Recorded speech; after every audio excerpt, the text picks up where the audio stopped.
Hello, ladies and gentlemen. Dave Dobbs here. It is the 27th of January, 2022. And I've got a big screen up here. If I'm looking across over this way, it's because I have a bigger screen up here, which makes it a little bit easier to kind of see some of the comments that might come in. And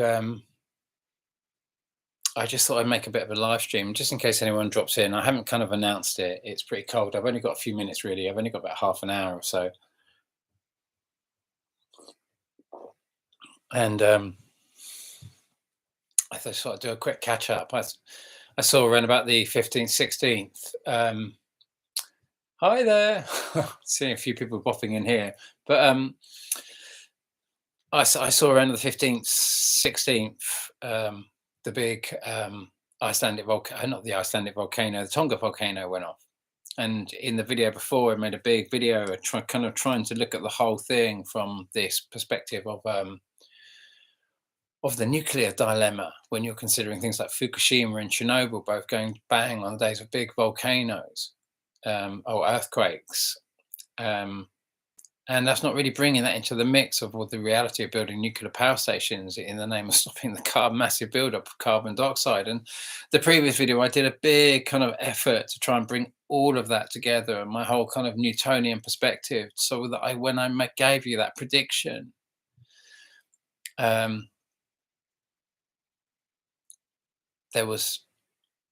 could really see the maths behind it or the thinking behind it. Hello, Dave. This NYC on the house. What does NYC on the house mean? Oh, God, my goodness me. Sofa King, good morning, Dave. Greetings from Czech Republic. Oh, bless you, bless you, bless you all for sort of like artfully open hello, love to you all from Ireland. Mad times. Oh my goodness me, it is such mad times. It really is. It really is. It's can't make it up, can you? Good morning, Dave. Yeah, so that volcano went bang exactly when I told you it would go bang, and we could see. I can show you. I've tried to show you my thinking behind that whole thing. All the time we're watching all these things. So, all I've ever done is taken all these Skywatchers data and stuck it into simulators to try and understand and understand what I'm seeing and trying to make calculations about what I'm seeing. And obviously, I always try and stress I don't know if I'm going to be right or wrong. Some people, in many ways, even though I said it would occur in the Pacific and it would be on a fault line, it would be massive, and it was the biggest volcano ever witnessed from satellite. Exactly when we knew it was going to go off. We've kind of ironed out now a little bit more. Still a day and a half out. It wasn't like Carlos Ferrada's prediction where it was 4 days out. Now, that's not a criticism to Carlos Ferrada, but he didn't know that the full moon was going to be significant in the kind of volcanism that he was going to see as a result of the flyby back in when he predicted, the big volcano, the big earthquake on the 20th, when he predicted it on the 24th of January, 1939, and it occurred on the 20th. 1944, we had, Vesuvius going off. 49, we had obviously La Palma going off again. Not like it's going off now. We've never, in our recent history, going back to Galileo's time, we've never seen such a big eruption, and so we have very good reason to be concerned, especially now. And you see the thumbnail. Got a whole load of people that have just jumped in here again as well. So bless you. Before I look at all these lovely comments, and I'll have a little catch up with you guys. I just want to stay with that chain of thought because before I drift off here, because you can understand that my big concern now is, we have a big pattern that's going on. I talk about from kind of like 14 sorry, 1486, 1846, when Neptune was discovered. And if we add the duration of Neptune, we come to 2011. We come to the year Fukushima went bang. And if we go to the exact year Fukushima went bang, the exact time Fukushima went bang, that's the exact perihelion, the official perihelion point of Jupiter. The point of, you know, these marry up. We call it Jupiter. Galileo called it Jupiter. We can sort of see if we add the exact duration of Jupiter, of Jupiter's 11.89 year orbit, we come to the 20th of January again, 2023. And we know in 2011, last year, we had, like I've often talked about, we had Fukushima. If we go back a year and 13 days, so that's a 13-day difference in astronomical position. We have the big 8.8 that happened in Chile, massive standalone volcano that's equivalent only to the 2004, the tsunami and volcanoes and the like that happened on Boxing Day 2004. And there's not many big seismic events like that going on this planet. These are standalone situations, and we see a 13-day difference in astronomical position over a period of 2 years. And then, like I say, 2010, it was the 27th of February, and then the day before we had the Icelandic volcano, the big Icelandic volcano that shut down all the European travel. So we can see how this thing has gone from north to south in one day, or would appear to. I can't say it has. We've just had so much evidence. I put in the thumbnail. Let me just come across to it. I've got in the top left. I've got an Area 55 shot that he's just put up. I do love his channel. He's relentless and he's fantastic, and he's a proper sky watcher. He's up there. He's one of the people who really does the work. So I thought I'd put his shot in because this is the object of concern at the moment. This is what's causing these volcanoes and earthquakes to occur around close to the ecliptic. The shot next to it is just one of the many shots of the pair that Becky Lewis posted on the 28th, 29th of March 2016, and I'd said, it showed the big shot that had come in just before, to 100 days before exactly, because when it was all about a 200-day anomaly. And I'd said, look, you're going to see it, look out for it. And Becky Lewis caught it, and she was the second one who caught the pair. Do you remember we also saw the pair on the 15th of February, 2000 and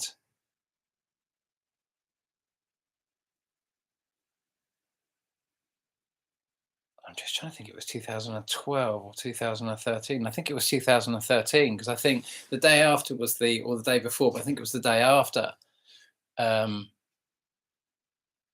you'd had the massive asteroid coming in over Russia. That was in the 2 days apart. And so that was the first time we'd seen a pair that I know of. But I think there may have been more, but that I know right from back to, we can definitely go back to 2013, and then every year since then, pretty much, we've seen the pair at this point, and so much so that different video makers have different names for them. I know Alex Luhan of the Planet X channel, or now he's calling himself the real Planet X hunter.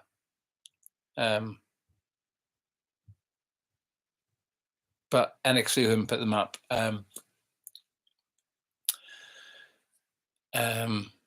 He often calls them the twins, doesn't he? And he's caught some amazing shots of them. Lots of people have caught amazing shots of them, especially around about this time.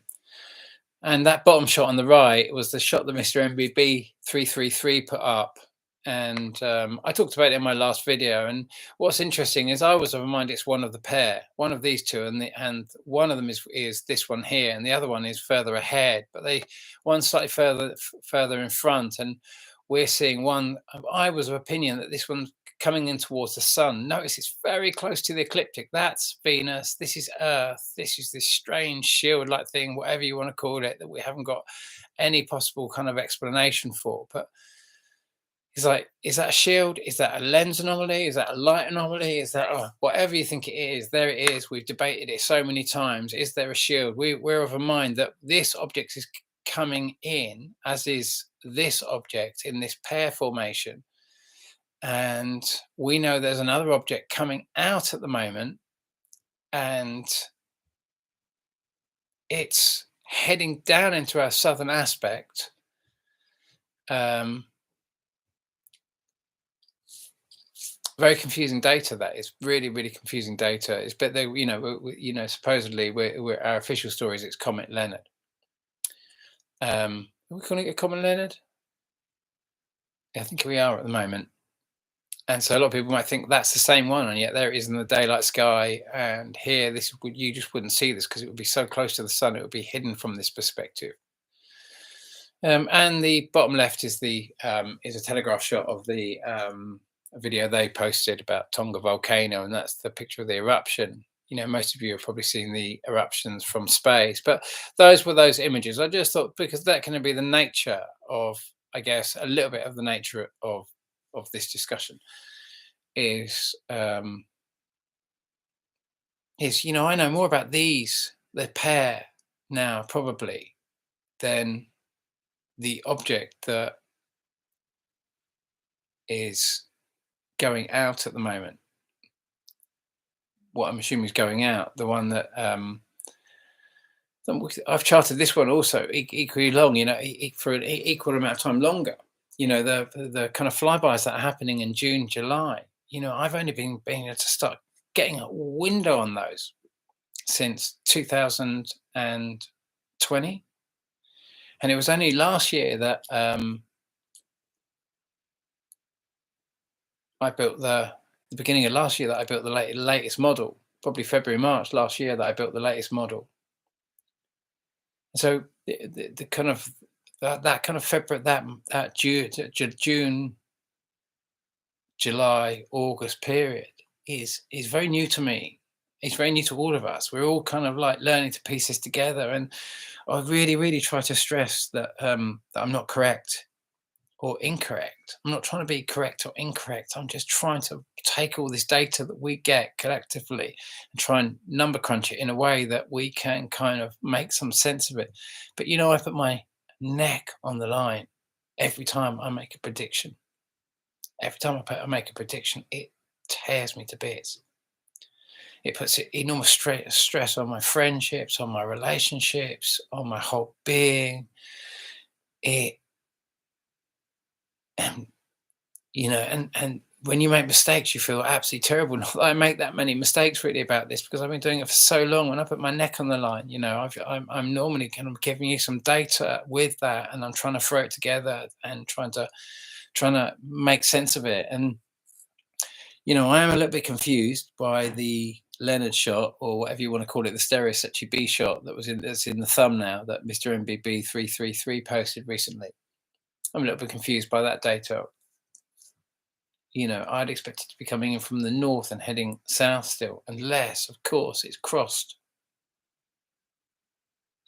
the ecliptic already, which is a possibility, which is a distinct possibility, although I absolutely, in my heart of hearts, I don't feel it's true. I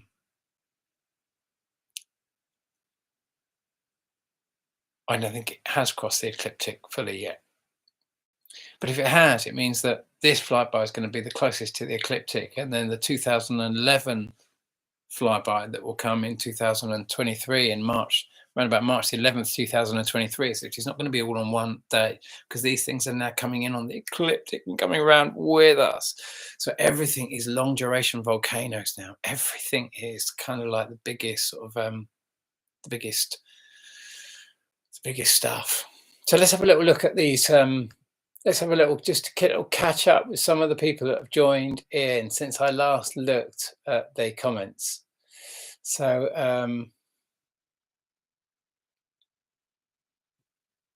thank you for everything you do, Dave. Thank you so much. 7:40 a.m. in Arizona, USA. Who's that? I wonder. Hey, big Susie Ann. Lynn Watson. Namaste. Keith Aguirre, California.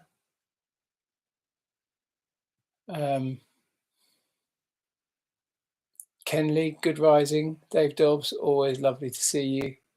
Thank you so much. David Sparks, I don't believe you. I get it. I don't believe anyone, I'm afraid. Give us this day our daily faith and lead us, dear God, from belief, is what I'd say to you, my friend. Don't believe anyone. Don't believe anything. It's keep an open bracket. You know, I put my neck on the line when I predict big, active, big. You know, I've predicted a lot of flybys in my time, and most of them have come to pass because this thing has got an absolute pattern. Admittedly, a lot of people say that's not a flyby, that's a cloud, or that's a jet, or that's a this, or that's a that. But you know, the big one on the 20th of January 2017, where I put my neck on the line, when that came in, and it came with the 8.0 earthquake in Papua New Guinea, you saw the most incredible sightings of it. Put my neck on the line. People still said, "No, I don't believe you," and you know, I don't believe any of this. I just charter it. You know, there's some things I need to believe in because I can't prove them on any level, and other things I just charter.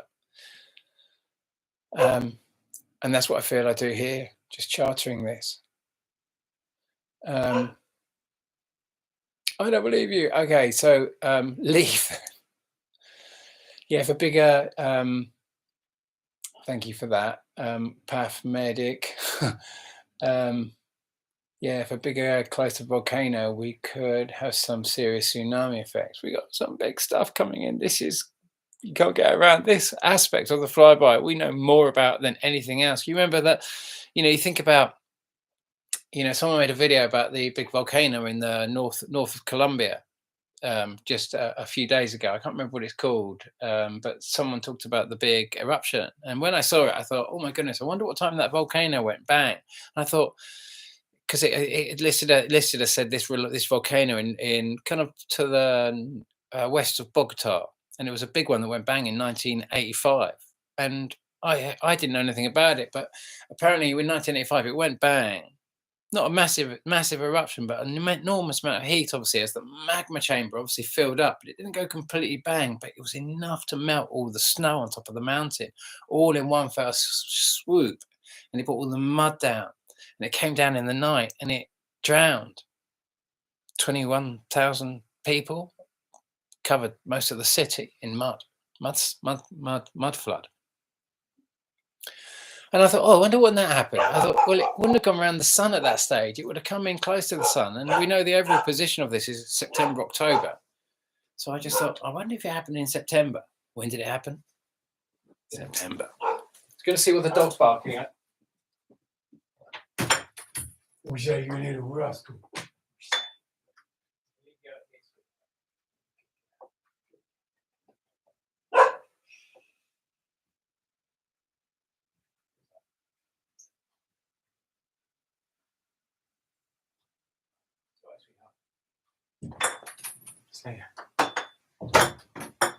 Sorry about that.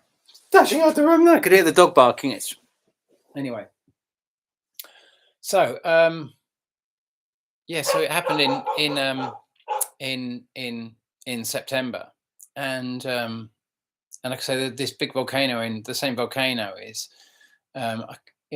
releasing a lot of gas at the moment, and people are concerned about respiratory sort of conditions and blah blah blah. But it's just very indicative because Tonga volcano is also on that same kind of, well, it's Colombia, it's just above Ecuador, so it's just like and this, you know, Tonga volcano was just north of the ecliptic, and we've got this thing coming in that, if we're to consider the shot that that was caught by Sirius B, it would seem that it's coming in from south.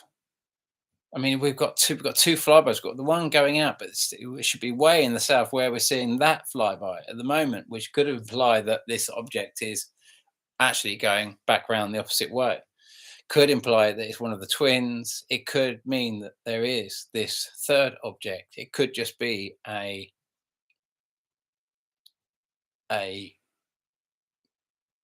comet Leonard, as they're calling it, coming in almost on the same ecliptic as all of these other objects. It just seems a little bit too coincidental, doesn't it? Too fantastic, that we are in this massive story where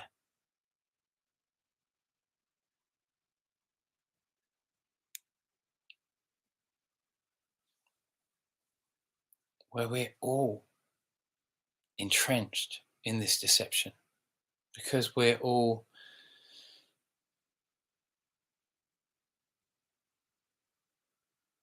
being affected by the bandwidth of the deception. For me, I see everything that's going on with the what that we won't mention, but it's all around us at the moment, and lots of people have done it and very few haven't, and we don't need to say what it is.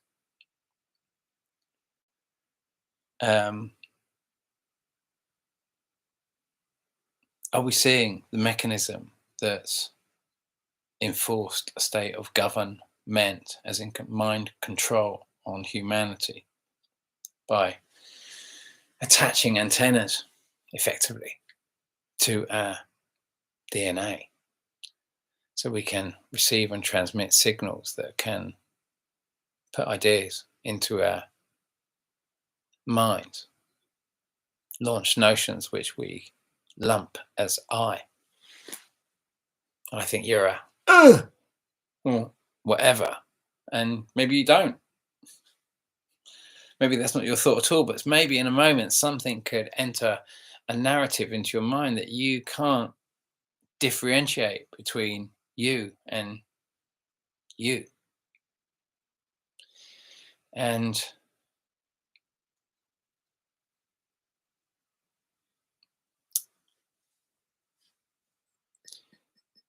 we are, you can see, the last time this came by, the biggest, which was biggest in 2010 and 2011, the 2010 with the Icelandic and the Icelandic volcano and the Chile earthquake, or was it Fukushima in 2011, March 2011? I would be of a mind it was 2011, and that's when NATO went full-scale bombing campaign against Libya. We were just crying our eyes out seeing 3 nuclear power stations gone bang on the day of a massive earthquake and tsunami. And then suddenly NATO is going to war, and we're just like, our hearts are already broken. We just can't believe the scale of the catastrophe that had just happened. And then suddenly NATO is just going to war. And you can see this big NATO advancement in the Ukraine, as in all the weaponry that has been moved in to Ukraine because of its supposed joining of NATO. And apparently this is all just Putin being utterly evil, and yet it just seems like another movement of another advancement of NATO, in my opinion. And sort of saber rattling going on. I can see, I've heard this story, I've seen this story that Israel's going to evacuate 750,000 Jewish Ukrainians from the Ukraine, or something along this line. How true that is, I'm not too sure. But it's certainly going to send the gold prices rocketing. It's certainly going to send oil prices rocketing. It's certainly going to put the fear of God for a lot of people, and it's certainly going to put a kind of a sense that there's something big that's about to go down. And if the same thing happened at the time of 2011, and this is a very similar type of flyby, because it's not a very similar flyby at all, what am I talking about? Because this is, like I say, coming in on the ecliptic. All of these objects coming in now, all coming in on the ecliptic. We're being surrounded by long duration volcanoes, the likes that we haven't seen even since Galileo's time. These are all these big volcanoes sit on these tectonic plates, And this is, as I talked about in the last video and quite a few videos, because I'm constantly trying to bring it back to this carbon dioxide narrative so that we can get a window on what we're getting attached to with our CO carbon zero stories and the bullshit behind them and the kind of lack of any real green evolution as a result of this narrative, other than utter deception and taking you to the most heinous crime, which is building nuclear power stations nuclear power stations on the name of fault lines, in the name of stopping the carbon dioxide spewing out of volcanoes.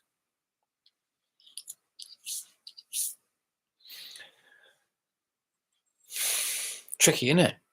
It's tricky. No matter which way you kind of look at it, you can understand that my message in all this, when I wrote Laughing Gas, was that your Earth will no longer support duality.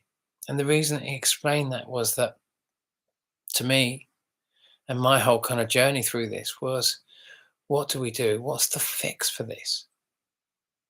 What's the fix? It is like this invading aspect of Earth, which has taken over humanity, has got humanity to do the most stupid crimes. It's like the force, if you like, God, that which created this massive kind of cosmic policeman in the sky, can't come in and do its job because nuclear power stations have been built everywhere which would annihilate all life on this earth if they all erupt.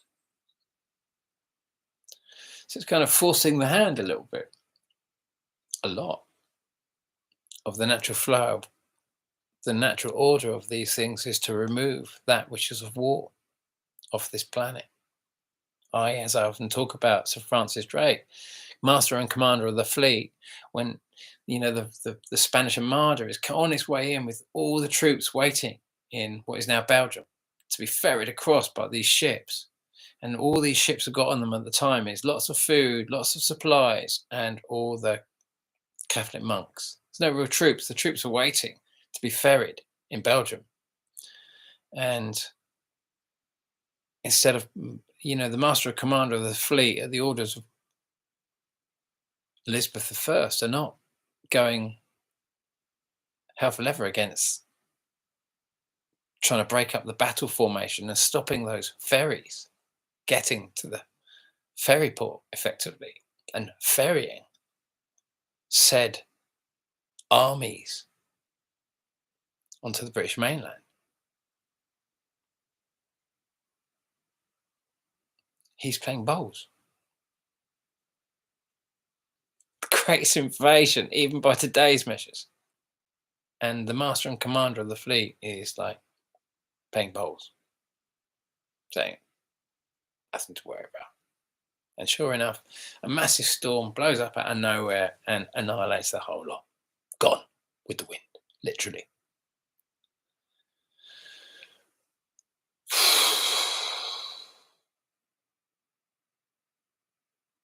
And NATO, forces from North Atlantic, where this treaty is somehow forged, are telling us, all the Western countries, to do the same thing as we did in 2011 and are pushing us into a state of war, claiming it's Russia, whilst they take all their weaponry and drop it right on their borders. It's them, it's Putin. Can we get any more nukes in there? Putin.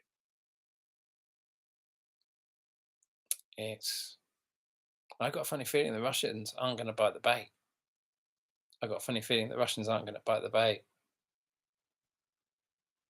I wouldn't be at all surprised if all the armaments they're seeing are all just pump up, blow up, as in tanks and everything else like that, just to put the fear of God into NATO and give them the narrative and the story that they need so they can attack. Because if we attack Ukraine at this critical time,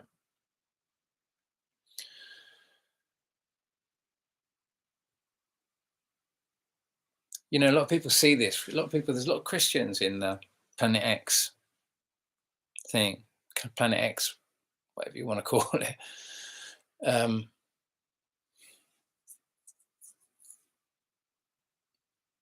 It's an ancient story. It's been going on forever, long older than the hills, quite literally.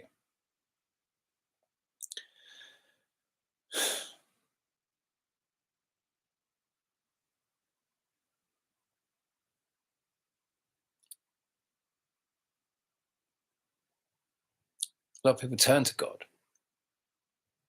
A lot of people find it because of God.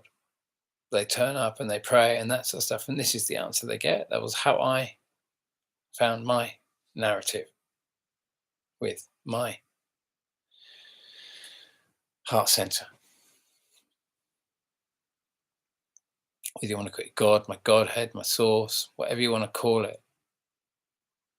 A very humbling space to be. And I was told that we approach a wall and nothing gets past the wall that is of war. For all your depleted uranium, all your nuclear bombs, all your hate, it's seen so much bigger, so much better. It's I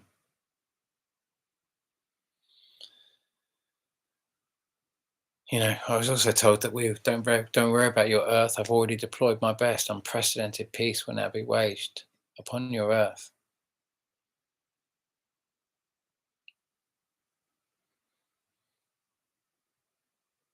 But when my mum died, I was holding her hand. She'd stopped speaking, and I was holding her hand. I think you might have seen some of you might have seen the video there, but I was holding her hand, and she'd said her last words to my brother. Funny enough, he got the last words from her, and she just said how proud she was of him. Bless him. He so deserved that as well. He so deserved to hear that.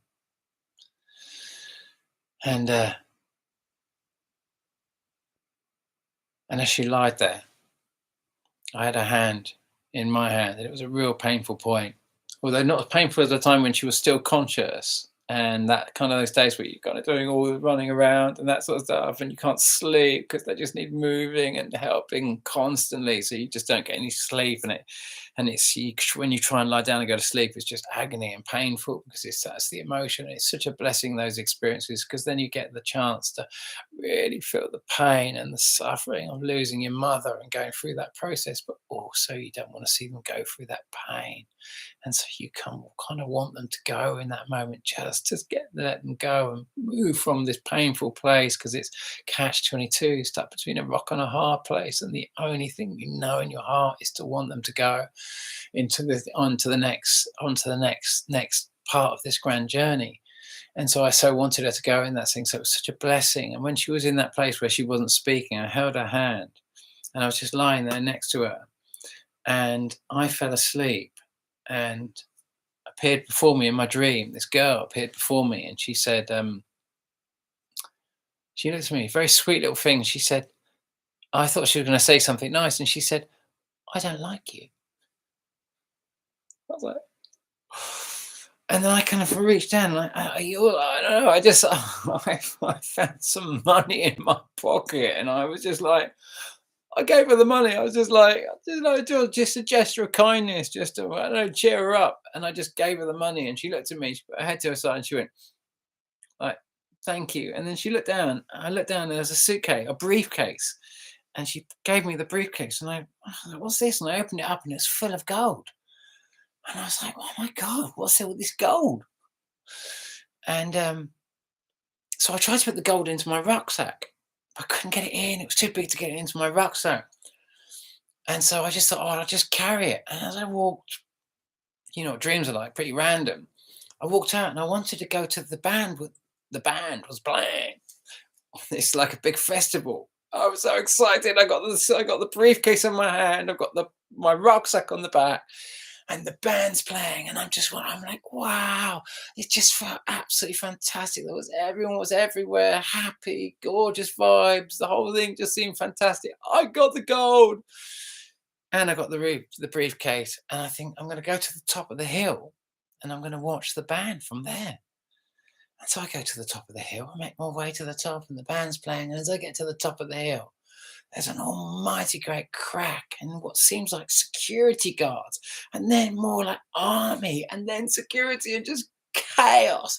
And they just came running out, and everyone just run in all directions in panic. And I was like, oh, and I ran in panic all of a sudden.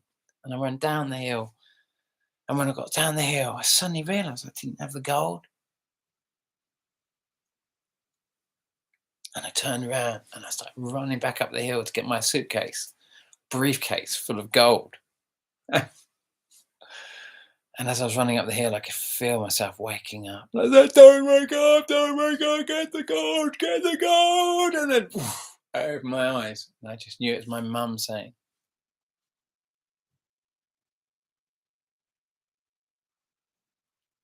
when it begins,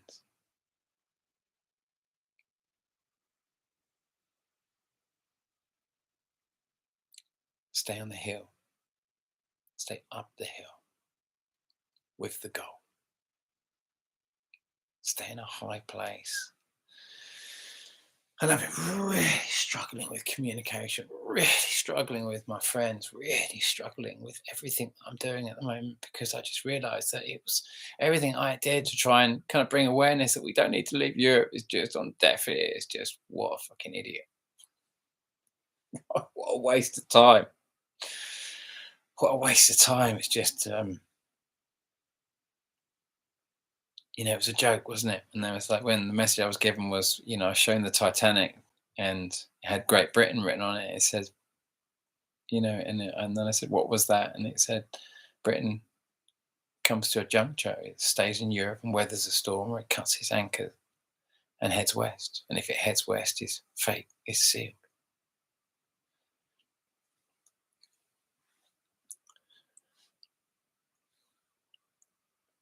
And we've done that. We can't change that. We're going down this corridor, but unfortunately, us going into this and making this new agreement, not with America, this is an agreement with the oceanic order that exists between Britain and America. This is an Atlantean agreement with intelligence that lives in our oceans. And they're offering us all this wonderful nuclear technology in exchange for war and aggression. And an agreement that they can run their system of control and decide which souls that incarnate within us. And they need us to go into a state of aggression and war to do that. See what's happening with Boris. Very, very, very high level theatre show going on with the Downing Street party story. For a start, he's going to go out. He's not going to be like Tony Blair going out because of weapons of mass destruction, don't forget. He's going out because he went to the school disco. So he can still kind of go back in. He can just, at the end of it, all say, well, you really shouldn't have gone to the party. And it's going to be a bit of a joke, isn't he? He has to resign. Of course he's going to go out because this is going to the next phase. He's not the man to take us into the type of war and conflict that we're going into next. He was there to grease the wheels of free trade and open up that corridor.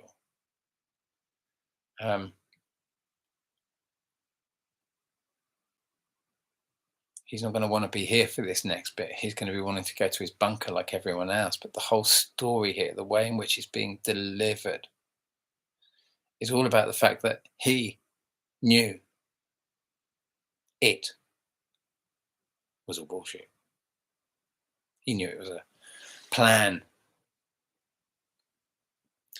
not a pan. If that's all the family members coming home, I'm going to have to cut this short and finish this off, because it'll be too chaotic to try and keep to it. But it might not be, and I might have another kind of like another kind of 15 minutes or so. But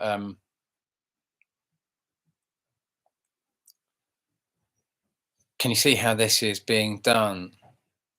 That he knew it wasn't legit. That's why he could go to the party. And he didn't play the game. He didn't play the game,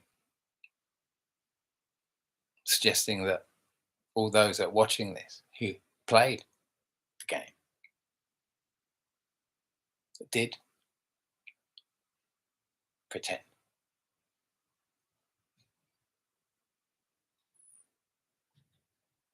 Can you see how the psychology of what they're doing here is a very, very high level process that's going on here?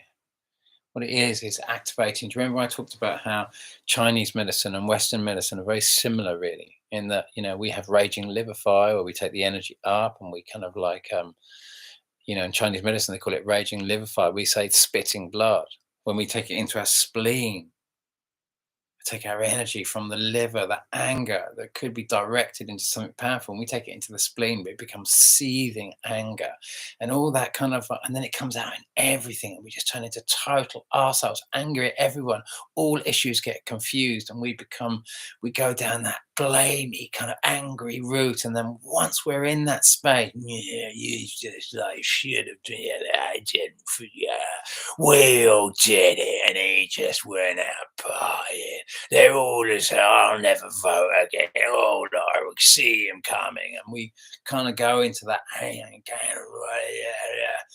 we say, oh, they need to vent their spleen. They're not angry. They haven't let the anger out. They never they just became seething, nasty, and everything is just, oh, well, I tried. I'm not anymore. I'm done with that. Spleen energy. It's a real moany, horrible, and this is delivering us into that. Now, we can go down into what in Chinese medicine we call the sanjiao. That's kind of down here, taking the energy from the liver and taking it down through the gallbladder and down into the large intestines, the triple burner in Chinese medicine and Japanese. It's kind of like that energy down here, where we take the anger and we direct it via the gallbladder into the large intestines, and we become, and we're not in fear, we're in powerful stance, which means that anyone who looks at us and thinks that they can take advantage of us suddenly sees defiance. And they say, oh, he's got some gall.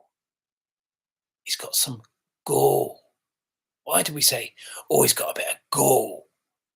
It's because we're channeling down the same ways in Chinese medicine here. Same thing.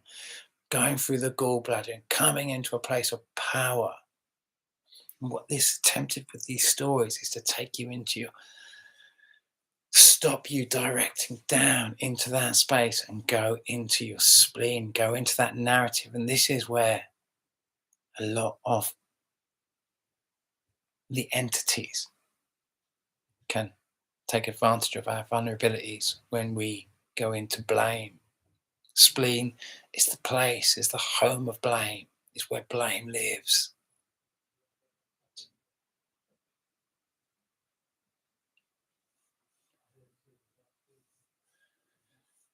So there's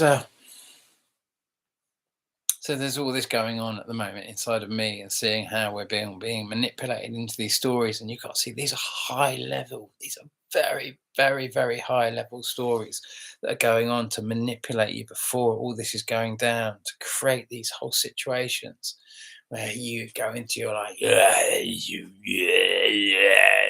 they're all just put there to manipulate blame, to get you to channel specific entities. Literally. We've got them. We're bred on this. Well, the whole makeup of our Western world here is the bombardment and the invasion of entities. And my message was, your earth will no longer support your reality if you are attached to one of these entities. The only way to solve this problem without karmically entrenching yourself into the earth story, which is on so much of a lower vibration than most of the kind of like intelligent activity that's going on in the universe is that most are just like, can't get involved. It's just like, can't go there. If you want to make these choices, you've got the right, but you don't have to make these choices. We can't engage with you if you do make those choices. And we're stuck between a rock and a hard place.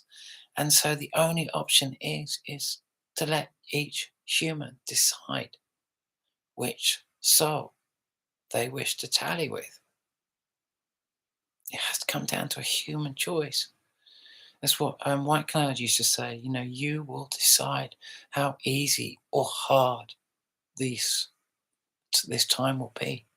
Humanity, individually, each human is choosing how easy or hard this is going to be. Most are not. Most of my environmental friends would never be allowed to let themselves consider that volcano could be an astronomical event. They've been so deeply programmed with the idea that is climate change, that was caused by climate change. They can't explain how General Motors makes massive volcanoes go bang. But any challenge to that story upsets the deeper aspect that they've been programmed that CO2 zero is the only way to save the earth. I don't know what it means. No one's willing to take that away. Just get rid of that and just put abundant, clean energy in its place and say, that's what we want. It's not that hard, is it? Wouldn't that solve pretty much most of our problems? Other than cleaning up the human mind so the human wouldn't get entrenched into these narratives that are destructive, which they believe make them good. So let's have a little look at some of the comments and that you've left here, and we had the namaste. We done that. I don't believe you. Do you think HARP is adding to this weather war as well, Susie Ann? No, I don't. I just think HARP, in all honesty, was created as a conspiracy theory just on the very start, just to kind of hide it all. Think of all our notions of kind of like energy, as in you can't destroy or create it. Thought laws of thermodynamics. You can't destroy or create energy. To me, this runs true, and I feel that we have more learnt that is true. These basic, you can't destroy or create energy, the first rule. Second, you can't store energy. What's the word I'm looking, where everything goes back to its kind of chaotic state, the kind of like I nearly had it there on the tip of my tongue then, but it's the kind of classic term that defines the second law of thermodynamics. I wonder if someone's going to say that word for me. Just going down there. Who's going to say that special word? Entropy. Thank you very much. Who said that? RoboCat. RoboKatie? Or was that cat? RoboCat. God bless you. Super, super sharp. And the third rule is that you can slow down the second rule if you bring it down to minus 274 degrees Celsius. Was it 300? I think it's 274 degrees Celsius, but let's see what someone says. No one's kind of answered that yet, but hang on, who's going to say it? Anyway, we can slow down the third rule. So where I'm going with that is picture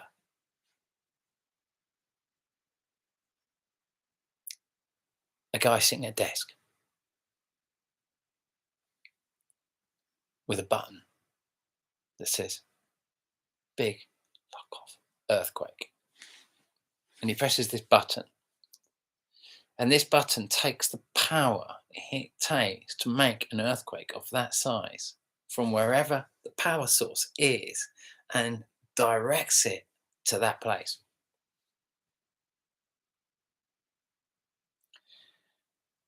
If you can see the power source, you can see the Large Hadron Collider spinning its things. So they're colliding at that point? If they are, and you can direct that in some way, I could start getting the idea. But that type of energy going in, that type of displacement to lift the Pacific, like happened in Fukushima, and to kind of create that kind of displacement. It's a very easy option, isn't it? Just to throw a conspiracy theory. When I look at kind of Wall Thornhill, to me, his whole story has just been put out there to hide. You see the massive fault line on Mars. You see the way his whole story has just been created to hide another story, to conceal another story. To me, that's what HARP is. You can clearly see that Valles Marianas on Mars is where the water came drained out from. You saw in the day when we saw the massive plasma bolt where it actually happened, the Wall Thornhill, big thunderbolt caught on a webcam. Sensation. You would have thought he would have been all over that. All over that. It was right where Mars was, right where we saw this big blue, whatever you call it. We see this Jupiter S, the same thing Galileo would have been going on about, the same thing that we've all been seeing, the same thing that Steve Rady often puts up, the same thing Matt Rogers often puts up, the same thing that so many, Stefan, I'm going to say his whole name then, but Stefan, maybe some of you can write that in the comments who I'm, Stefan, what was his name anyway? Julie Griffiths, all of them. They are so many, all of them, all of the Planet X, all the Planet X sky watchers out there, they all show these epic shots of this striped planet. And we see it every 84 years. Ironically, the last time that big volcano that in Colombia that went bang, ironically, was in 1595, a year before, the year before the first dwarf planet was ever discovered. Right on the ecliptic point where we'd expect it to occur. On the exact 84-year cycle that we'd expect it to occur on.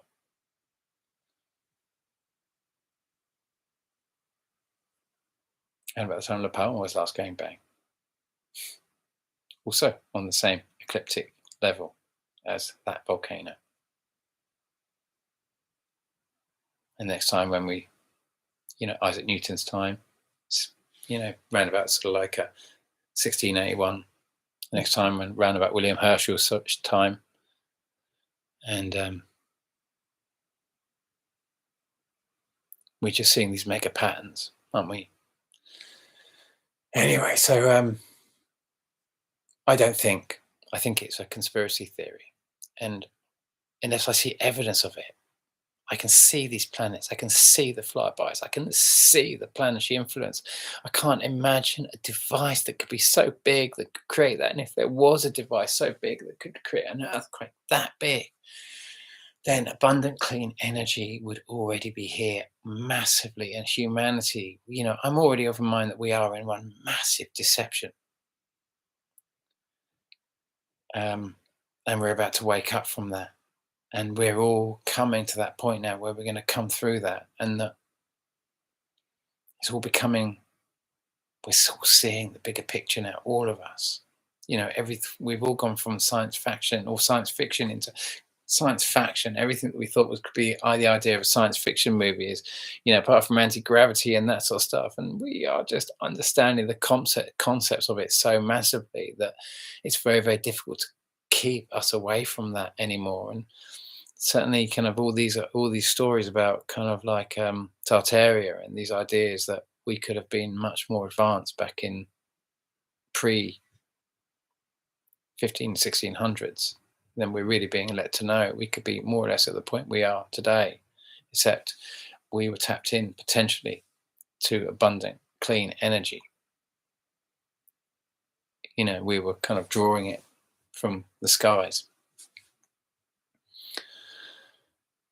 and distributing our massive ley lines between all these kind of like power centers. And someone didn't like that. Someone wanted us to be completely dependent on everything to control our power and our food and all our resources.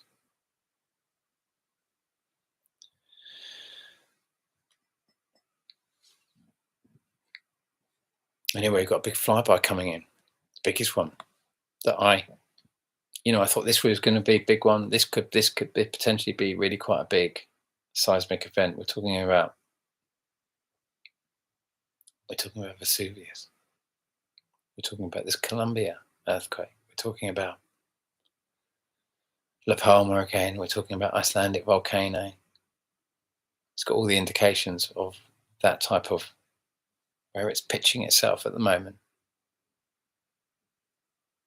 You think about when all these big volcanoes went bang before, and you can understand these kind of points when these objects, 1939 up to about 1944, it would have been on the ecliptic. And that's why we see Vesuvius, and that's why Carlos Ferrada's big prediction in 1939, that's why they took us into a world war in 1939, to keep our vibration low, so we don't connect to our highest aspirations, and we repulse our gods away from us, so we can attach ourselves to entities, because our souls want nothing to do with us when we go down in vibration. And so now's the time where all of you that have watched all of these videos and seen all this stuff, remember, I don't know the answers. I've just been putting this into models and trying to make sense of it all. And for the first time with these long duration volcanoes, we're all starting to make sense of the bigger picture. We're all seeing that these flybys are leveling out with our ecliptic. And that means that these objects are coming very much into the same ecliptic plane, or they've come into the ecliptic plane and they've gone beyond, or they're coming into the ecliptic plane. And that is a very difficult thing to say, which is which. Is February this year going to be the biggest activity, the biggest volcanic earthquake activity as a result of the twins? Just the twins I'm talking about here for this February, and next year for March. Or is it going to be next year? But they're two separate celestial objects that have always been seen traveling next to each other. And we are, without doubt, as sure as I can be about the volcano that went off in the Pacific, I am more sure about this object, because these objects we have charted. These are the furthest orbiting objects of the system. They're the ones that have affected us overall for the last, since it would have been these objects that caused the Carrington event, 1859. It would have been these objects that Isaac Newton saw. It would have been these objects that Galileo saw, as well as the big blue object. It would have been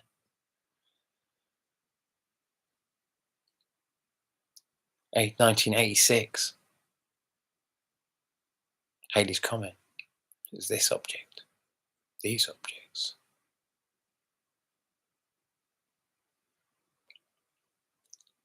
We've watched this aspect for too long. There's no getting around this. The only thing that we have done is cover this planet with nuclear power stations. We haven't learned anything from Fukushima. Nothing. Nothing. No evidence of any evolution in our thinking or our narrative or our way. And so I just want to kind of leave you here with this notion that maybe there is something different, and maybe we are of a much higher vibration, because the message I got when I saw Planet X, I ran to my computer, I saw it in a dream flying by, and I went to my computer and I opened the space that I open when I have my big communications, and I said, tell me that misses. And the answer I got was yes, it misses. It is not human karma. It is deemed you're not a race of war. but you are a race subverted with war, and that will now change. And, I'm not a Christian, but many of my Skywatcher um, compadres in this massive awareness mission to bring our attention back to what's really causing all these earthquakes and volcanoes and big changes, other than the narrative that we need to build nuclear power stations on fault lines. Um, Many of my compadres are Christians. Like I say, many of them have come to Christianity because of this. Many found it because of their beliefs and their faith and their whatever you want to call it, have found it because of texts in the Bible. Many have come from 2012 prophecies. Some have come from Sumerian texts. Some have come from their study of the Mayans and the Aztecs. Some have come from it from a kind of Zoroastrian kind of perspective. Others have come from it from a Sumerian and which predates same area, but predates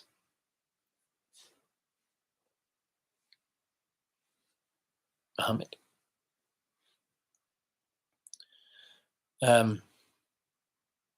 But however you come into this, that you can look up and make sense of what you're seeing, because you can understand that these things have come and gone throughout our history, and you can see that these fit in exactly with all the timing of everything else. Like I say, you add the duration of Neptune to the day it was discovered, and you come to 2011 when Fukushima went bang.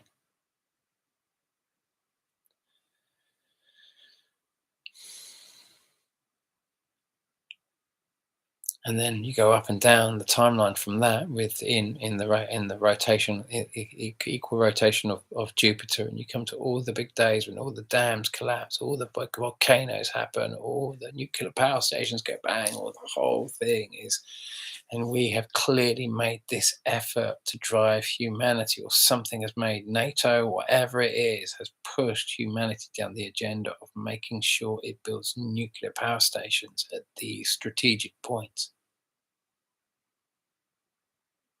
And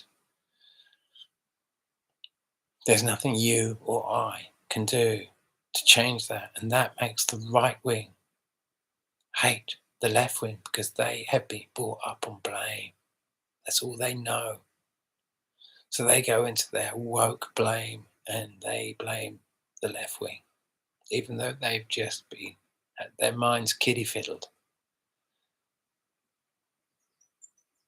It's with these horrible stories of the necessity to build nuclear power stations. They've had their minds twisted, just like the right wing have had their minds twisted. All they ever wanted to do. My mum was a Tory. She thinks she was a Tory because she saw her father, who she loved very much, as a Tory, and yet his idea of being a Tory was so that his whole notion of what a Tory was his right to leave his fortune or everything he'd made in his life, to leave it to his daughter and his son and his wife and his to be able to pass on. Most people who vote Tory in my country, they just believe they do that because anyone else would just want to carve that up and take it away. And the Tories have always been about, no, you've got the right to have your inheritance. You worked all your life for that. Why shouldn't you be able to give that on to your kids, your family? Why should that all go to kind of queen of country? If you work for it, if they've worked for it and they're passing it on, and this is what's going to be the legacy of what's passed on the line, then that's got to be important. That's got to be set in stone. So that's why most people will vote it. Most people don't give a shit about all the political story. They've got a clue what's going on. But they like the idea that they can pass on their house and their savings and their what is of great value to them onto their family, so they can look after them when they're gone, so they can give and pass on and keep their line going. And now they are being led into hate the left wing because the left wing have embraced the story. Now, what would you do to someone that you believed wanted to build a nuclear reactor and was going to back building a nuclear reactor that you knew was going to go bang and take out your mother, your father, your kids' friends, and all the people you loved, what would you do to them? What would you do to someone, even if they were like, gave you a load of bullshit and got really angry and shouted at you because you were a climate change denier, or you just didn't believe that whatever it was, and they were just going to throw all that bullshit. They didn't care if there was no science to back it up. They didn't care if it was the Greenpeace members that made the great global warming swindle back in 2007, telling us, guys, we've all been had. We've all been had. Oh my God, the whole carbon dioxide story is utter bullshit from top to bottom. It is the most essential gas on this planet right now that enables life. If you wanted to look for a planet to live on, you'd be looking for a planet with volcanoes that would release the carbon dioxide. You know, the whole Paris climate deal was all about, just really about the way in which we till the land, how we, in our savage farming methods, we do so much damage to the root system in our really aggressive tilling methods. And they're saying, no, we've got to stop those tilling methods. We've got to stop doing so much root damage and so much the natural kind of bacteria and the likes in the soil that shits out all these nitrates. This whole process is all based and dependent on carbon dioxide. And they realized that massive releases of carbon dioxide were occurring with massive soil death. And then you take the whole root system out, and then one rogue rainstorm comes in and washes all the topsoil away. And there's nothing left. You don't have soil for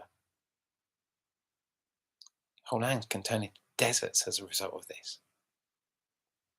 And that's this healthy soil retains so much carbon dioxide. Massive amount. It's going to suck it up. That's why we've got 0.04% of carbon dioxide in the air at any one time, because it gets sucked up by the environment. It gets sucked up. The oceans take 1/3 of all our carbon dioxide and are as dependent on it as we are. We are in a crazy story. And a lot is happening as a result of us being attached to demonic stories that are destroying this earth. Fukushima was caused by carbon dioxide deception. Chernobyl was caused by carbon dioxide deception. These massive dams to manufacture all this power, where you get whole cities living below these massive dams that are now shaking, were all built in the name of a carbon dioxide deception.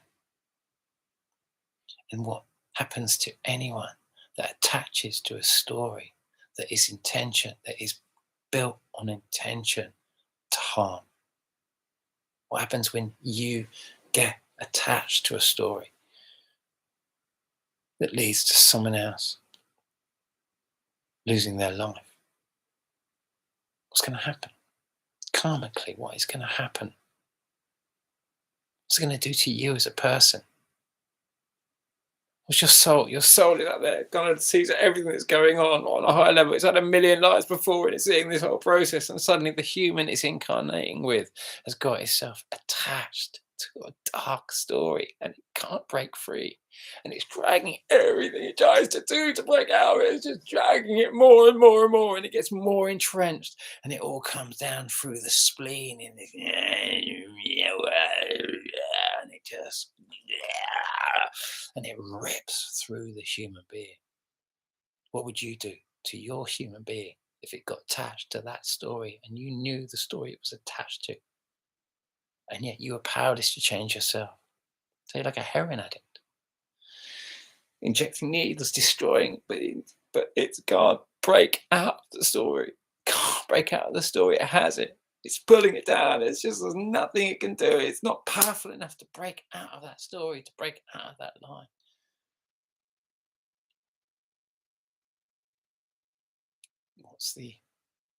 What's the path? What would solve this problem? The easy solution, looking in from the outside.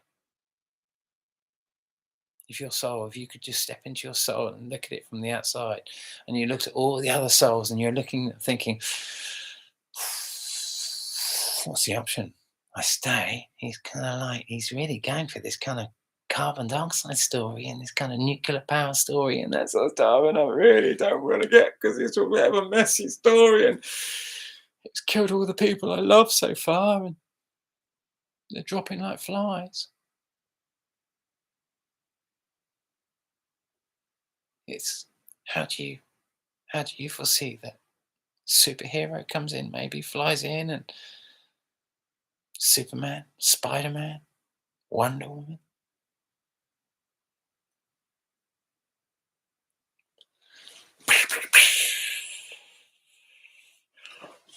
Use the Force, Luke.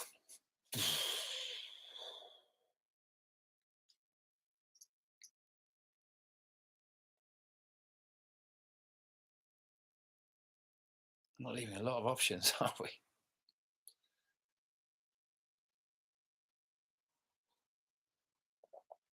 So anyway, where I was going with the whole Christian thing there was that, as you might have known, that Rap the News died.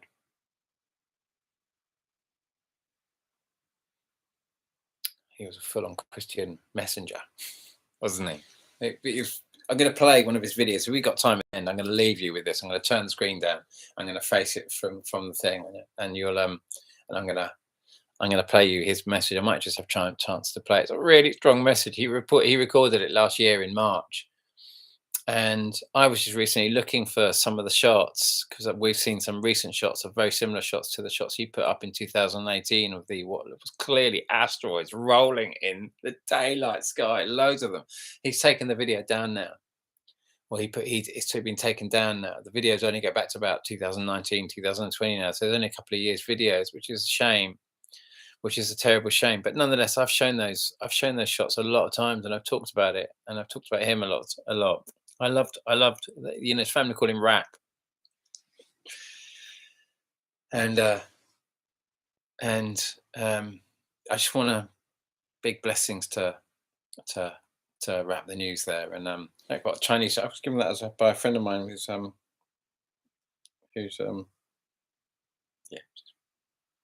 Tiger, Chinese New Year. So I thought I'd wear that just before the Chinese New Year, and just a little celebration for the new year that's coming in. And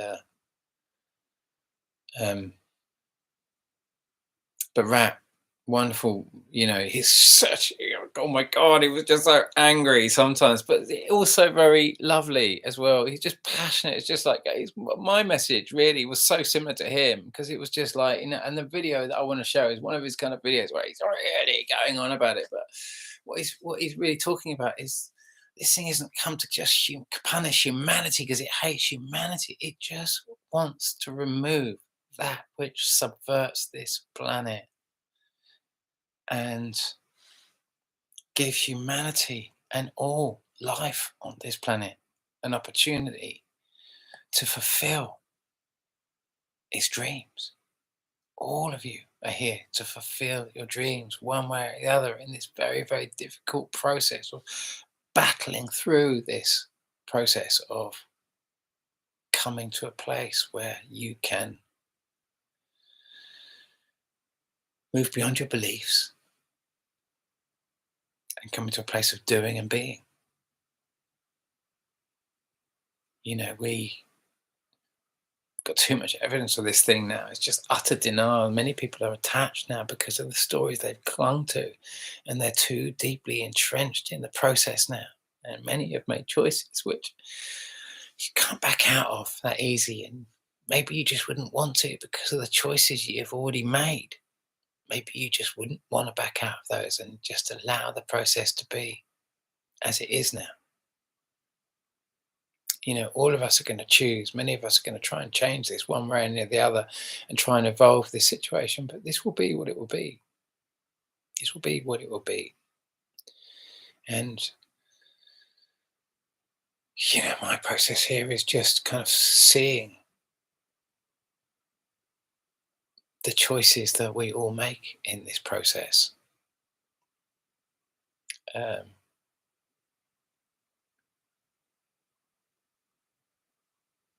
but blessings to Rat. He went in really what could potentially be a bit of a sinister way. He was of a mind that he was seemed to be of a mind. Well, I don't know, really know. You know what I mean? He seemed to die of. He seemed to affect members of his family, like they caught some kind of virus or something.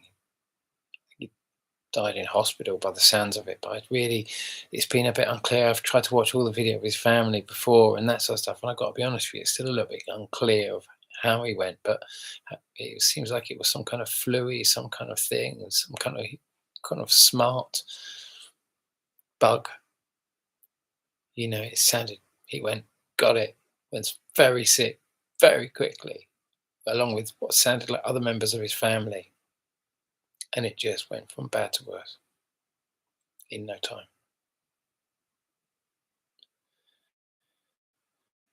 And, he's given us a lot of permission to kind of,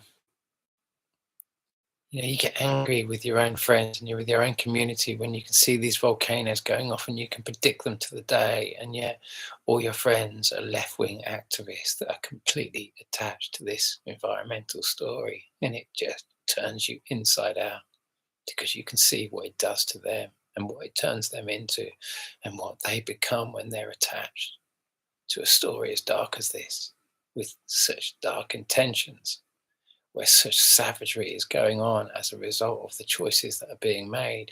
And the people you love, when they go down this, it breaks your heart. Breaks your heart. And they don't know it because they believe they're right. They are like the Christians that Rap the News used to get really angry with. And I totally got his story, but the video that I'm going to play for you, or his last video, is a bit of an angry video, but he's talking about the specific flybys that I'm expecting to see now. And ironically, Brandon Corey Nagley put up a shot of what could be an asteroid impact. Not an asteroid impact, but like a big hole, but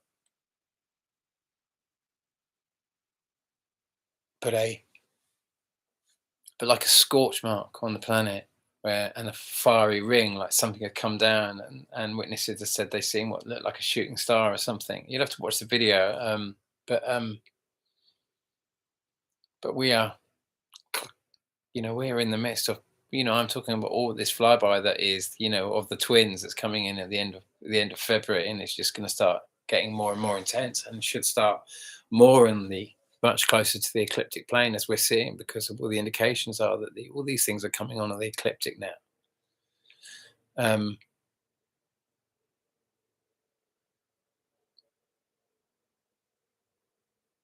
not trying to say environmentalists are bad, because I, for years, followed with all my friends believing this carbon story, and I went to all these protests and believing that I had a window on it, having all the sound bites, thinking I had a window on the whole story. And then suddenly, I start realizing it's all bullshit, and that there's too much money attached to this massive story, that people just can't let go of that story because it's just too lucrative. It's too profitable. It doesn't pay millions, it pays trillions. And it buys our best. That's how it's all been done, with money, all the way down the line.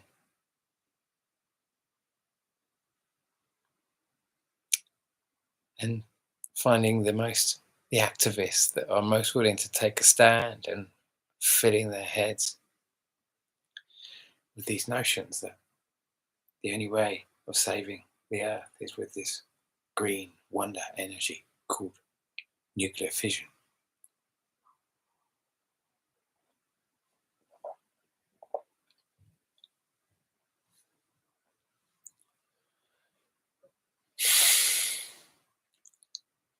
Very few people I know anything about plasma, really. There's only very few people that know anything about it. So I'm a little bit kind of perplexed, and I've just got to watch this space now. We all have now. And we don't know how many reactors might go bang in February, March. Maybe it'll just be big volcanoes. It could be. Could be that it just turns into big volcanoes. But if there is plate movement, big plate movement, there will likely be nuclear power stations that go bang. And you know, there's not many countries out there that are going to switch off their nuclear reactors and take the responsibility. Germany must be very anxious now because it's being played so seriously against two sides. It's right up against all the trouble where they want to, you know, all that's unfolding right now. It's kind of like, you know, these are big times.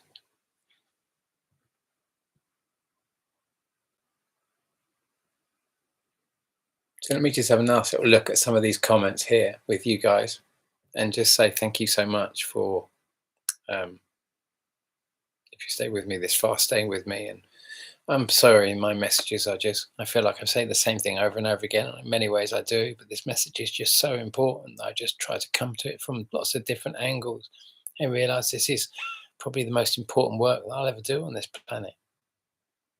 And my opportunity to, I used to envy my brother for being gay. I know that sounds really weird. But when he came out the closet, he was so brutally honest about it. He was so brutally honest about it. And it gave him so much power. And I loved all his friends. They were just so fucking cool. They were so cool. All his friends were just so cool. And he kind of invited me so much to come out of the closet, if you like, myself as well, and not be gay, but because I've never really fancied men. But the concept of being like these people were happy and able to express, and not this kind of like, oh, you have to be all cool and really hard. And that's what the kind of like gay community have had. So many of us come into this place where we can express ourselves on a feminine kind of like intuitive level. And we don't have to be these macho pigs that walk around like we're gladiators. We don't have to be that. And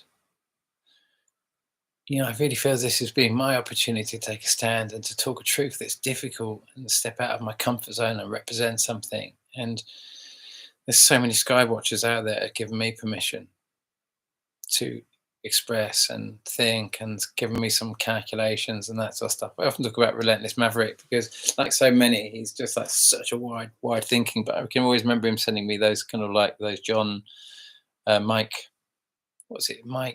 Brown images, first of all, and getting me thinking about some of his narrative and his big window on the whole what's going on up there. And you know, he's just playing with ideas like I'm playing with ideas, you know.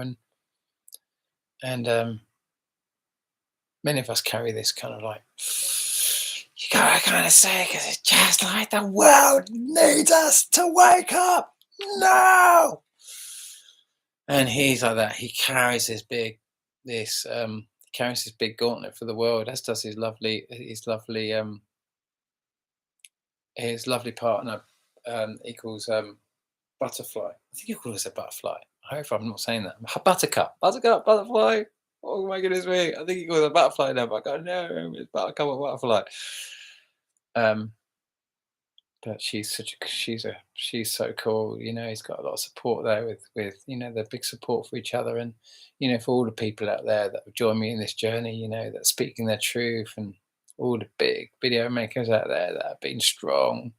You know, I'm sorry I'm not talking about too many of the big flybys or the sun that's China supposedly sent up and the blah blah blah and all the rest of it. I mean, there's just been so much going on. I don't even know if that's true, to be honest with you. I haven't really seen any verification of it. It sounds a bit over the top to me. Might be true. Anyway, this is the wrap news thing. I'm going to put that on, and that's where I'm going to leave it. I'm just going to show you. I'm going to show you the TV over here. There's me on TV. If I do, am I going to be able to turn that around enough? Because I'm not going to do a screen share because I haven't got permission to play the video. So I thought I'd just play it by looking at the TV and hopefully not get a cramp. Me looking at you, looking at me, looking at you, looking at me, looking at you. Oh dear, have I just lost something? Hold on. I'm going to turn that around. So hopefully you can see you. That's you looking at you, looking at me, looking at you, looking at you, looking at me. We go a bit bigger like that, and then I will go up to here. Uh-oh. Maybe I need to come over to here so I can see. I need to go onto the screen there.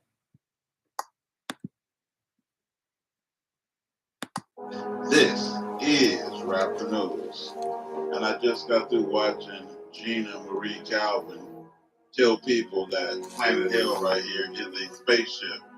But no one ever asked them what is their source, because my source is the scriptures that says in Genesis 15:7, and it came to pass that when the sun went down and it was dark, behold, a smoking furnace and a burning lamp that passed between those two pieces.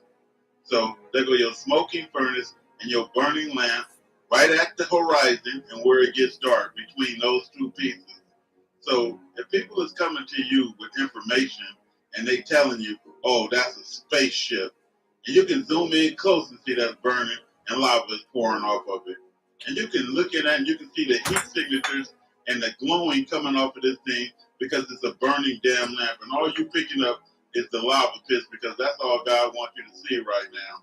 But we know that that is a burning damn furnace. Just like God said, he's sending the fire. He never said he was sending little men. So this is not spaceships right here. So this is a person flying in an airplane looking at these damn things. Anybody see little green men? Anybody see those chariots of the Most High coming to pick up a bunch of worthless motherfuckers that ain't going no goddamn where? Hell motherfucking no. What you seeing right there is hot motherfucking rock that's finna pour down on y'all bitch asses that y'all don't wanna under fucking stand. Here's the scripture, Ezekiel 38:22. And I will rain upon him and upon his military and upon the many people that are with him an overflowing rain of great hailstones, fire, and damn brimstones. What the fuck you think you seeing right there, goddammit? You think that's a motherfucking joke? Or you think those hailstones that God is talking about that he gonna rain on y'all motherfucking bitch ass? Everybody wanna play and shit, and they wanna fantasize about what the fuck this is. Why in the fuck would intelligent beings be traveling around in such a big damn pack just to show off to you stupid morons? They wouldn't. But God is trying to warn you right there with them hailstones that's getting ready to fall down on y'all asses. While y'all playing the damn game, zoom in as close as you want to zoom in on them motherfuckers. Those are damn hot rock. That's called brimstone in the biblical sense. When people is coming to you, people don't even have the audacity and the damn common sense to say, where in the fuck is you getting your information? Where's your book of enlightenment? You just start believing motherfuckers that they sound good. I ain't trying to motherfucking sound good, as you can plainly fucking hear. I'm trying to tell you the fucking truth. Your asses is fucking through. God, the Most High God right there is showing you that your ass is done. He is going to rain all that shit down on y'all ass. Y'all not even understanding. All y'all damn Jesus, idol worshiping asses, Yahweh by Shem, Yahweh Shai, you're going to have a meteorite up your ass. Because that is idolatry. Christ said, he didn't tell you to worship him. He said he didn't come to be served. Learn the truth before it's too late. This is Rap the News.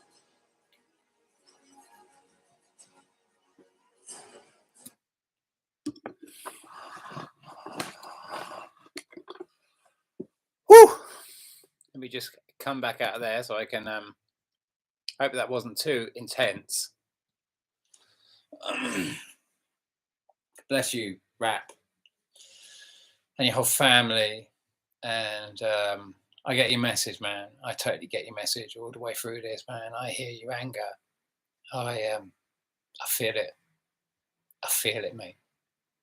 And I just want to thank you for all the efforts you did to put it up there. You know, you put yourself out on the line. you know, your anger is a kick up the arse for me, and it always has been, and your passion to drive us all into seeing this and waking up to the implications of what is really what we're looking at. And I hear you, brother.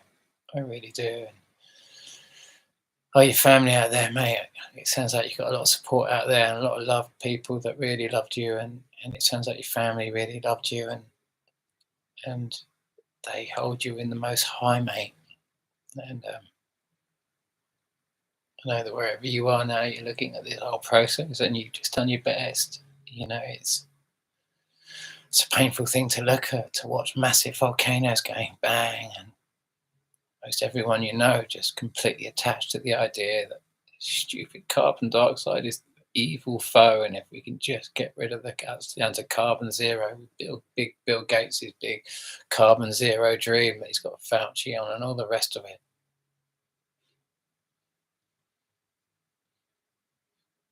This is how they see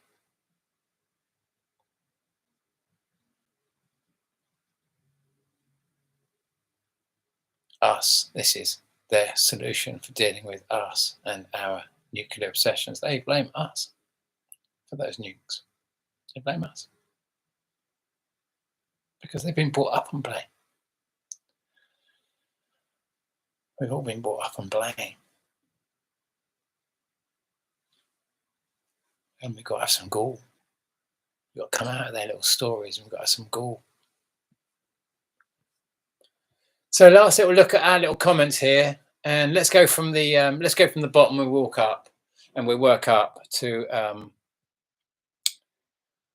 We all do their part. Yes. Rap is gone. Yes, he's gone.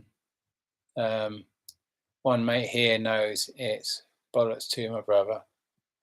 Somehow that just doesn't look quite right. Paul Dillon just saying as a woman.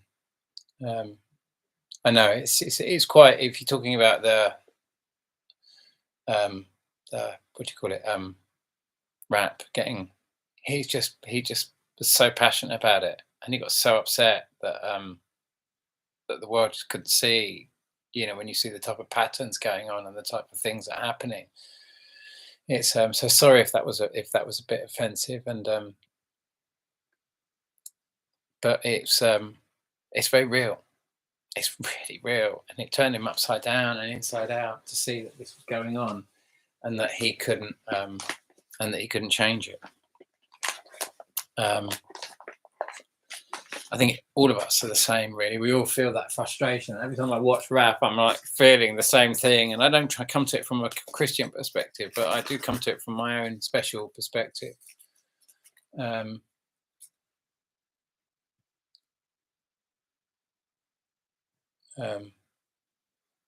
Overflowing with anger and frustration, that which you resist persists via the strength of your anger. On the same level, have to elevate energetically first, then speak your truth.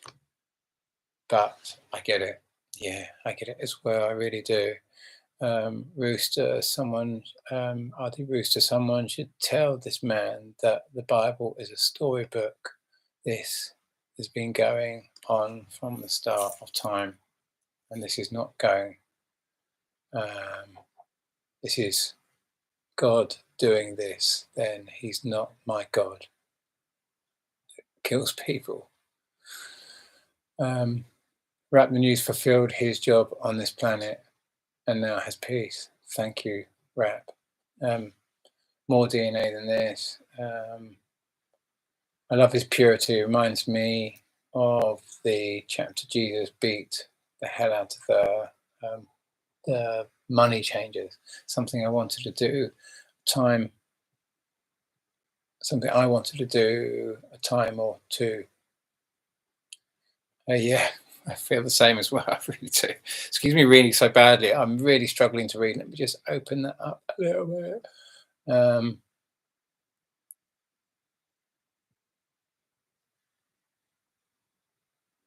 On period, point blank.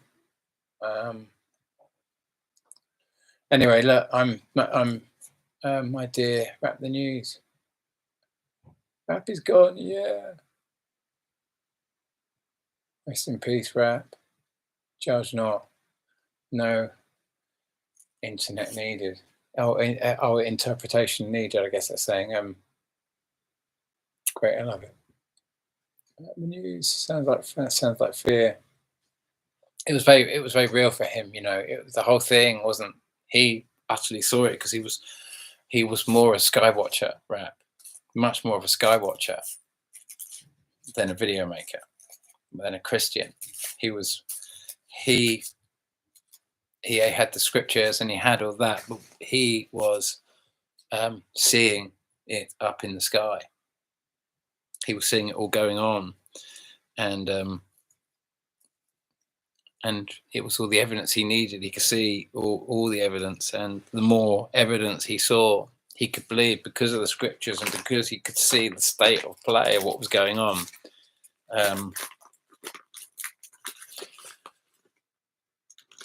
It made it even harder for him to. It made it even harder for him to bear, as with all of us, really. We're all just. We're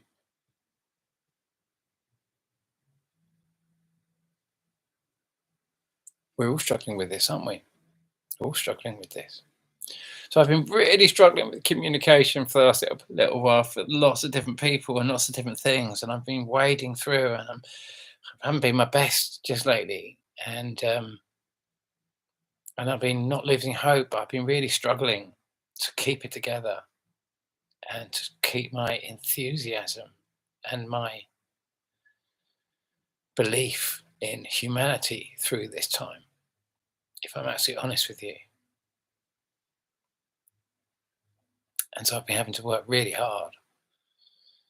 And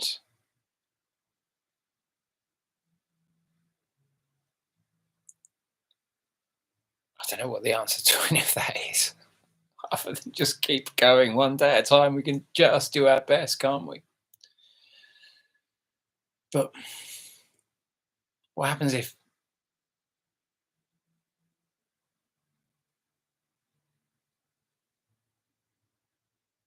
none of our souls end up wanting any of us? Me included. Like my soul says, that, mate, great intentions. Love you. But I don't want to be incarnating in you in that world.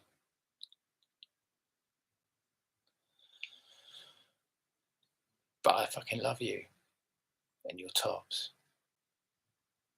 But I'm not down with it. I'm not down with the kind of whole, I just came here to try and see if you wanted to change your mind. And maybe I've got to honour and respect whatever your choices are. As if my soul is saying that to me. Saying there is no evidence that I can see. I thought it was going to be us that waged the peace. I thought it was going to be us and the very people that I always thought were going to be the ones that were going to be the coolest.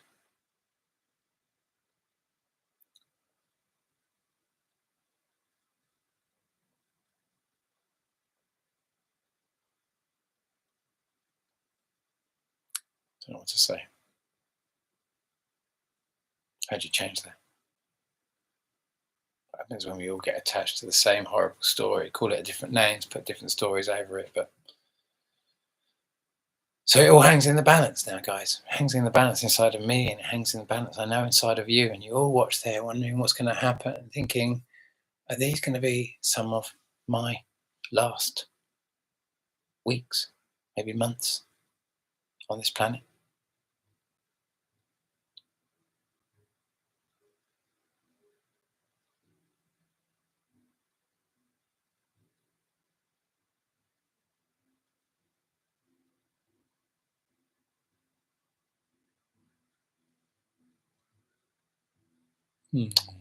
Just reading RoboCat there. God bless you, Dave, and give you Dave, and give you strength in your path. Persist even when you do not see the waters parted. They will part.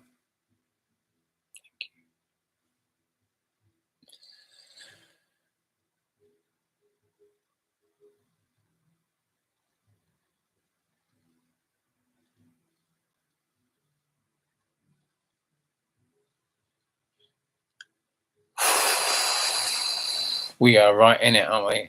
We're in the thick of it now. It's quite exciting, really. I've been trying to do all this other stuff to fix my fans, fix my truck. I've got all these broken machines around me. I've always had machines around me. I love fixing things and that sort of stuff. And I've just been kind of waylaid with all that sort of stuff. And it's been kind of cool, really, because I've not been able to make that effective in making these videos. And I've kind of put my mum's money into kind of like into these boats and to try and kind of like try and just I don't know. I don't know if it's a good idea or a bad idea, but I must admit it's taking up a lot more time. And I've had and my truck is been I'm trying to repair my truck, and it's just I've had to weld up new bottoms to it, new backs to it, new kind of, and still kind of like just scratching at the surface. And we're getting there. I am getting there, but it just feels like an uphill struggle. Everything feels like an uphill struggle. And hey, Seven's here. Look at that. Now that's lucky. I always think it's very lucky. I love Seven. I just want you to say, and every time you do these little videos, Seven does these lovely discussions where he just opens it out. And one thing you'll notice about Seven, I hope I'm not going to try and blow sunshine up his backside here or anything else like that, but he's one of these people. He's a bit like Brandon Corey Nagley. He's got these unbelievable musical talents. He's really talented. He could be kind of making the most incredible shows. He's got the coolest kids you can ever imagine. He's just like, he's unbelievably cool. And yet he makes these really nerdy videos because he's passionate about Planet X also. And he knows there's not many people who have the courage to speak about it. And so he takes it on himself to do it. And he knows he has to take a knock for that. He knows he has to take a knock. He has to expose himself as what many might consider to be an absolute fucking idiot for standing there talking about something that most people find utterly insane. All of us video makers out there that speak this stuff have to stand in that same place. We get bombarded by going up against the hardest part of ourselves, and it's all about giving us permission just to kind of like express and to let this stuff come through us and to say, no, I know we look like fucking idiots right now, but we got to say this, we got to speak it out, we got to fucking stand in this truth, and we got to kind of speak it out. But he's a proper sky watcher. He's always there in the morning, always there in the evening. He's been there doing it for years and years in the freezing weather, getting up early to get the shots and to have a narrative on this and give us all permission to look at this and say what we've got to say about this. But rap going was a significant thing, you know, it's said a lot to me. And there's a lot of stuff happening now that makes a lot of sense with what we've been seeing. The long duration volcanoes. They are always the marker point. And what does that mean? It's quite logical what that means, surely. It means coming onto the same ecliptic plane and getting drawn directly into our sun on the same ecliptic we are, which means they have the furthest reach, they come closest to us. This is the time when we get the biggest volcanoes. Guys, this is an ancient pattern that we come up to now with the 2022, the February 2022 passage. There's no way you can tell me that you're not going to see massive seismology and massive earthquakes at this time. There's no way. You say, I don't believe you, whatever you want to say, but guys, you will never convince me because I've just done too much. I've been doing this for too long. This is massive, what's coming in. And I, like all those others who put their necks on the line to speak about this, I'm telling you point blank, big stuff is about to go down. And every time we've gone near these big flybys, our governments have taken us into war. Every time in our known history. So we can see what's happening. We can know what they're going to do. We can see every part of this. And any part we're choosing not to see, we are, as I say, choosing and choosing not to see.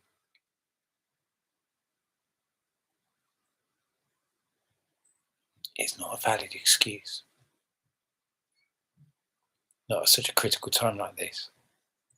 It is a choice. And there's big weights that come with this. This is real. People are dying because of our choices. Big consequences, big things unfolding. Stay on top of the hill with the gold. Stay in a good place. If a stray one comes and goes through your head, shoots you down, does it matter? You'll go out conscious. You'll go out clear. Doesn't matter how you go out. Go out with love. They can throw everything at you to try and get you into going your spleeny energy. You're like, I'm not gonna.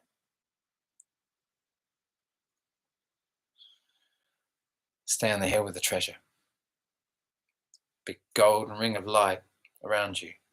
When you need help, ask, rap. He's in league with the ones who can really help you, because he's always been on that side of the fence. The Most High. That's what his daughters and his kids and his wife calls, what he would call God, the Most High. Pray to the Most High. Please help me through this time. I'm scared.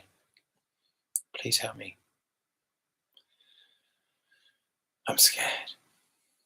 I need help. Please help me.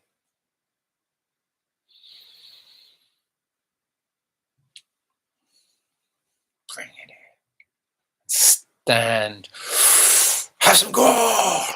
Have some gold. Come on. You're not going to kill anyone. You're going to stand your ground. All the love in the world. 1,000 thank yous, honey in your heart. Go with power. Go with light. And good luck through this. Good luck through all of this. Big times. Ciao, lovely people. So lovely seeing all your comments. Thank you for all dropping in. I'll have a good look through the comments later, and I put them so hopefully they should come up in the video, so everyone who's commented, other people can see them for the next, I don't know how many days or however it lasts. But and then your comments will go to the bottom, like with all the other comments. Sorry, I'm so crap with making comments on the I do read everything, but I'm just really slack sometimes with getting back to everyone, because emotionally I'm just carrying this as well. And just every time I put one of these videos out, it's just like does me in, especially when I do predictions like this. But so much love, so much kind of like, best wishes to everything you're doing, and just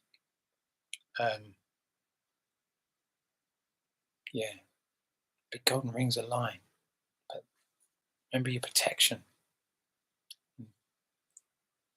Remember, for the people you love, they don't know how to do that, don't believe in it, just they're in a complete state of doubt to all of this going on. Big golden rings of light and protection around them as well. Here we go. It's going to be big. It's definitely going to be big. It's going to be an adventure. That's all it is. It's just an adventure. Just do the best you can. Be the best you can.